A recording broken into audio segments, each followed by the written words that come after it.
Assalamualaikum warahmatullahi wabarakatuh.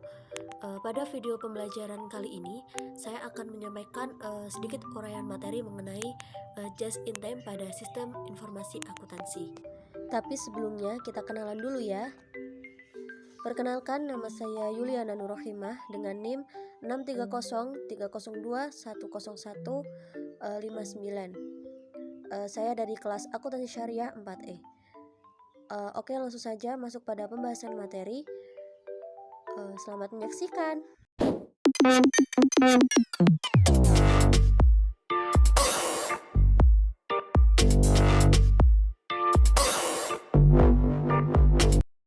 Sebelum masuk pada pembahasan materi, di sini ada beberapa table of context yang nantinya kita akan bahas satu persatu. Yang pertama ada definisi just in time, yang kedua ada aspek just in time, yang ketiga ada ciri-ciri just in time, yang keempat ada tujuan just in time, yang kelima ada peranan just in time, yang keenam ada manfaat just in time, dan yang terakhir ada implementasi perusahaan terhadap just in time dan benefit setelah menerapkannya. Poin yang pertama yaitu mengenai definisi just in time. Yang pertama dikemukakan oleh Ginting 2007-231 dalam bukunya yang berjudul Sistem Produksi, menjelaskan bahwa just in time adalah integrasi dari serangkaian aktivitas desain untuk mencapai produksi volume tinggi dengan menggunakan minimum persediaan dan bahan baku, WIP, dan produk jadi. Kemudian yang kedua ada Hansen and Mowen 2009 dan 217 menyatakan bahwa just in time sistem adalah suatu sistem berdasarkan tarikan permintaan yang membutuhkan barang untuk ditarik melalui sistem oleh permintaan yang ada, bukan didorong ke dalam sistem pada waktu tertentu berdasarkan permintaan yang diantisipasi. Yang ketiga ada Reiner and Heiler 2010-314 menyatakan bahwa just in time sistem adalah pendekatan berkelanjutan dan penyelesaian masalah secara paksa yang berfokus pada keluaran dan pengurangan persediaan. Yang terakhir, berdasarkan pemaparan di atas, penelitian menyimpulkan bahwa just in time merupakan suatu sistem di mana produk diproduksi ketika adanya permintaan dan dalam kegiatan produksinya menghilangkan adanya pemborosan dan memproduksi sesuai dengan kebutuhan konsumen dengan cara tertentu. Poin yang kedua yaitu aspek pada just in time. Menurut Dijono dan Diana 1996, terdapat 4 aspek pokok dalam konsep just in time, yaitu diantaranya 1. Semua aktivitas yang bernilai tambah terhadap produk atau jasa harus dieliminasi, karena aktivitas yang tidak bernilai tambah meningkatkan biaya atau pemakaian sumber-sumber ekonomi yang tidak perlu. Kemudian yang kedua, adanya komitmen untuk selalu meningkatkan mutu yang lebih tinggi. Dalam komitmen ini diperlukan agar dapat mengerjakan sesuatu yang benar pada saat pertama sehingga produk yang rusak atau cacat sedapat mungkin nol. Kemudian yang ketiga yaitu selalu diupayakan penyempurnaan yang berkesinambungan atau continuous improvement dalam meningkatkan efisiensi kegiatan. Karena pada komitmen ini merupakan salah satu upaya agar dapat dihasilkan produk yang bermutu tinggi dan berbiaya rendah. Yang terakhir yaitu menekankan pada penyederhanaan aktivitas dan meningkatkan pemahaman terhadap aktivitas yang bernilai tambah. Alasannya yaitu pada komitmen ini sekaligus dapat membantu mengidentifikasi aktivitas yang tidak bernilai tambah sehingga aktivitas ini dapat dieliminasi. Poin yang ketiga yaitu ciri-ciri just in time. Menurut Taichi Ohno 1995, just in time berarti bahwa dalam suatu rangkaian proses produksi atau suku cadang yang diperlukan untuk perakitan tiba pada ujung lini rakit pada waktu yang diperlukan hanya dalam jumlah yang diperlukan. Sebagai berikut ciri just in time, yaitu yang pertama, persediaan sebagai musuh sebab persediaan bersifat tidak bernilai tambah. Kemudian yang kedua yaitu perhatian ditunjukkan pada pengurangan manufacturing lead time, yaitu waktu sejak sebuah pesanan siap dimulai pada lini produksi sampai saat menjadi suatu produk jadi. Pengurangan ini memungkinkan perusahaan untuk bereaksi lebih baik dan setiap titik waktu. Yang ketiga yaitu aktivitas produksi yang disederhanakan. Aktivitas yang tidak bernilai tambah disoroti dan kemudian dikurangi atau dihilangkan. Yang terakhir yaitu produksi dihentikan jika ditentukan ada part yang tidak atau rusak. Penekanan diberikan untuk mengurangi kerusakan secepat mungkin. Jadi pengakibatan lebih sedikit unit yang dikerjakan ulang atau barang yang rusak. Selanjutnya yaitu mengenai poin tujuan dari just in time. Menurut Supriyono, tahun 1994 memberikan dua tujuan strategi just in time, yaitu yang pertama meningkatkan laba dan yang kedua memperbaiki posisi persaingan perusahaan. Selanjutnya yaitu menurut Tijono dan Diana 1996, tujuan just in time adalah meningkatkan laba dan posisi persaingan perusahaan yang dicapai melalui usaha pengendalian biaya, peningkatan kualitas, serta perbaikan kinerja pengiriman.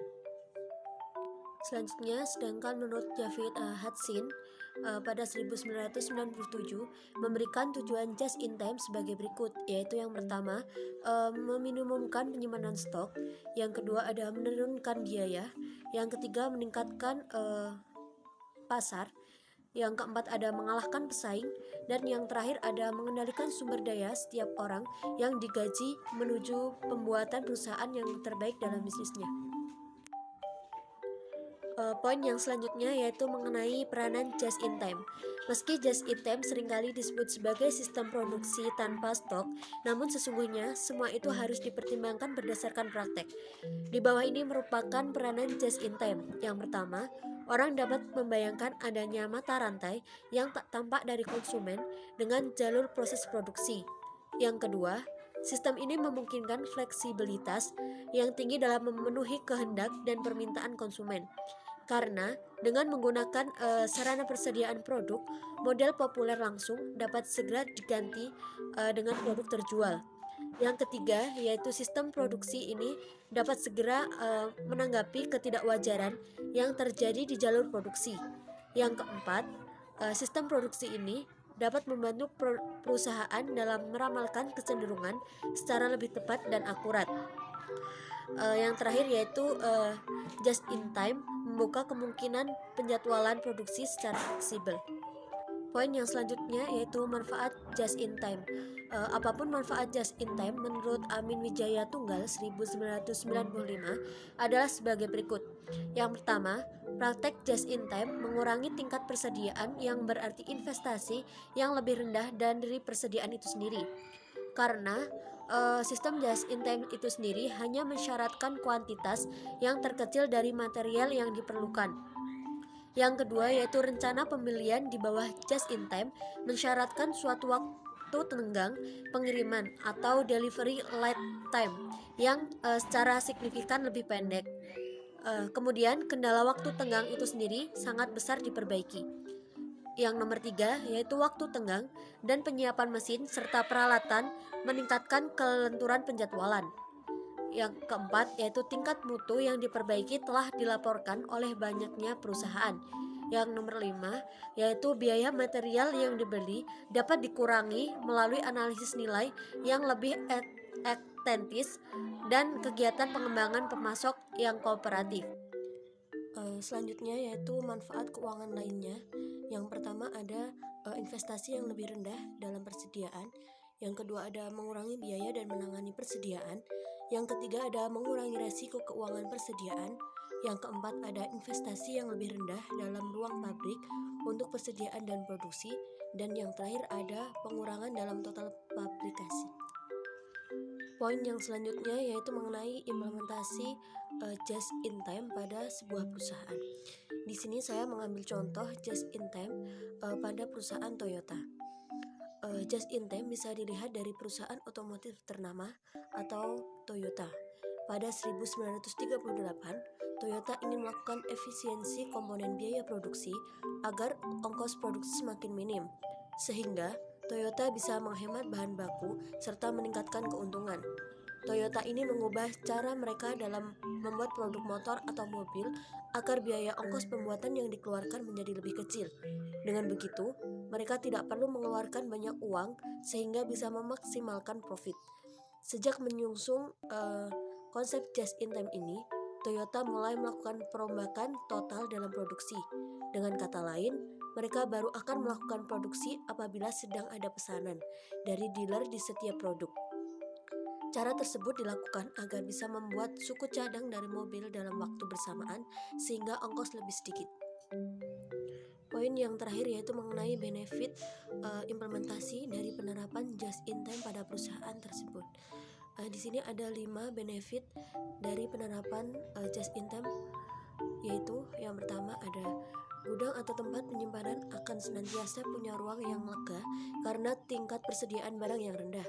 Yang kedua, dengan tingkat persediaan yang rendah, adanya kemungkinan pemborosan akibat produk-produk yang tidak laku, produk yang kurang up to date, atau ketinggalan zaman, produk yang rusak, telah melewati masa pakai, hingga usang jauh lebih rendah. Yang ketiga, dapat menghindari penumpukan produk jika tidak terjual, apalagi terjadi perubahan yang mendadak dalam permintaan. Yang keempat, bahan-bahan produksi hanya akan dipesan jika diperlukan saja. Yang terakhir yaitu memastikan kualitas bahan produksi dari pemasok sehingga perusahaan tidak perlu memeriksa maupun melakukan pengerjaan ulang sehingga lebih menghemat waktu.